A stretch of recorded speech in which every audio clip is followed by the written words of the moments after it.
안녕하세요. 세남TV 이승훈 강사입니다. 이번 영상은 저번에 했던 테스트 영상에 대한 해석 영상이고, 요 다음번에는 문항 해석 영상을 첫 번째 했던 학습용, 그 다음에 사회성용 해가지고 문항 해석을 따로따로 제작을 해 드리겠습니다.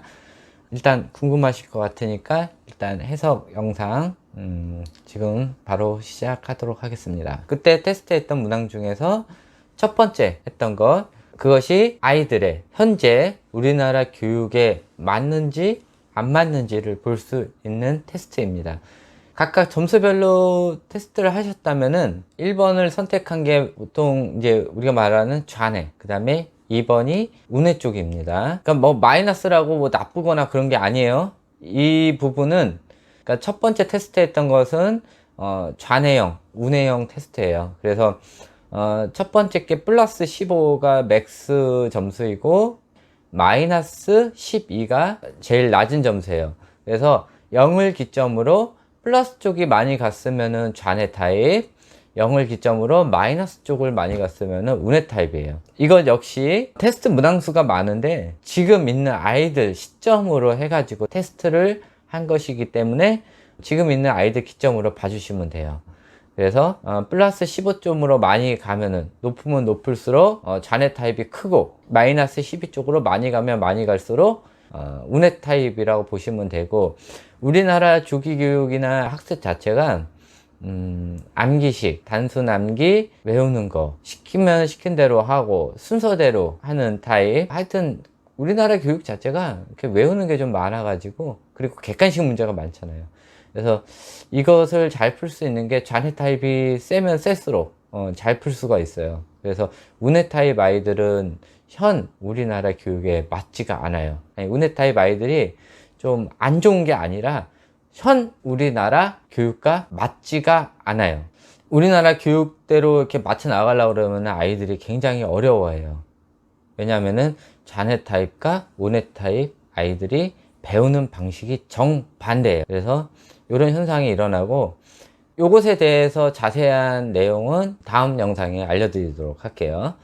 일단 이번 영상은 결과만 보는 것이기 때문에. 그리고 사회성 부분, 요거는 좌뇌 타입이 크면 클수록 이 사회성 부분이 낮게 나타나요. 이게 통상적으로 그렇게 나타나게 돼요. 통상적으로. 그래서 좌뇌 타입이 높은데 이 사회성 부분도 높게 나타났다 그러면은 이 아이는 굉장히 그래도 괜찮은 거예요. 우리나라에서 생활하기에도.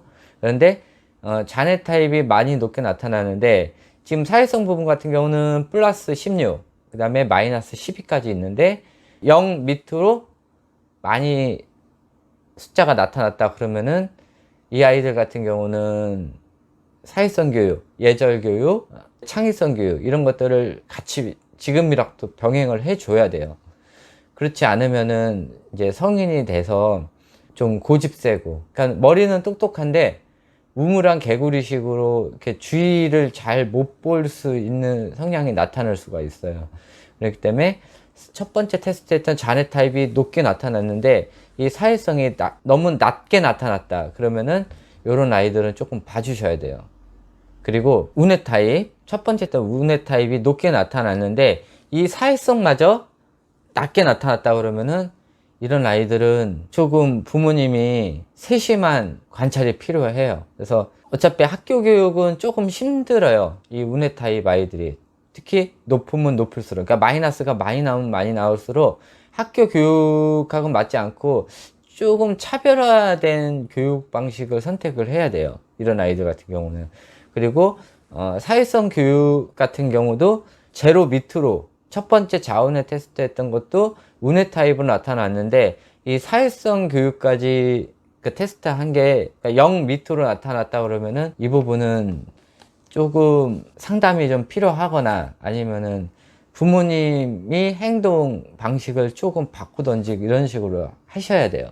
그래서 사회성을 0을 기점으로 높게 나타나면 높게 나타날수록 나중에 성인이 됐을 때 대인관계든 사회생활을 하는데 많이 문제는 없을 것 같아요. 그리고 나온 점수 중에 제일 좀 조심을 해야 될 점수가 첫 번째 테스트 했던 좌뇌 타입인데 사회성 테스트가 0 미만으로 나왔을 경우나 아니면 0에 근접해 있을 경우, 이럴 때는 좌뇌 타입 아이들 같은 경우는 예절 교육이나 아니면은 사회성 교육, 이런 것들을 조금 병행을 해야 될 것 같고, 첫 번째 테스트에서 우뇌 타입으로 나타났으면은 사회성 교육이 제로 이상으로 나와야 그게 정상이에요. 그러니까 지금 맥스가 16이니까는 못해도 10 정도 선에는 나타나야 돼요.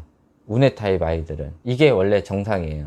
그런데 이거마저 0 밑으로 나왔다 하면은 요거는 조금 가정 환경이나 아니면 부모님 교육이나 이런 것들 좀 세심한 관찰이 필요하고, 다음에 설명할 문항 해석에서 점수가 낮게 나온 부분, 그 부분은 따로따로 문항별로 해가지고 따로따로 고쳐주셔야 돼요. 그래서 아이들이 시험을 봤을 때 몇 점이냐가 중요한 게 아니라 뭐를 틀렸냐, 이런 거를 해가지고 그 부분을 고쳐주는 게 굉장히 중요해요. 수학 같은 경우도 몇 점이 중요한 게 아니라 어느 부분을 틀렸는지 알아야 그 부분을 다시 가르쳐야 수학 같은 경우는 계속 이어지거든요. 점수가 중요한 게 아니에요. 아이가 분수를 못하면은 그 다음부터 나오는 분수 계산은 못해요, 고등학교 때까지.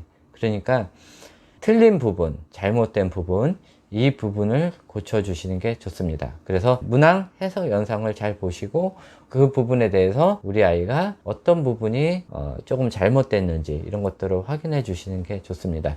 그래서 다음번에 할 영상은 아이들 학습 능력, 그 부분에 대한 영상이고, 왜 좌뇌 타입 아이들이 현 우리나라 학습에 더 좋은지, 왜 우뇌 타입 아이들은 힘든지, 이런 것들을 볼 수가 있고, 그 다음 영상 사회성 부분에서는 왜 이 부분을 해줘야 되는지, 이런 거에 대해서 설명을 드리도록 하겠습니다.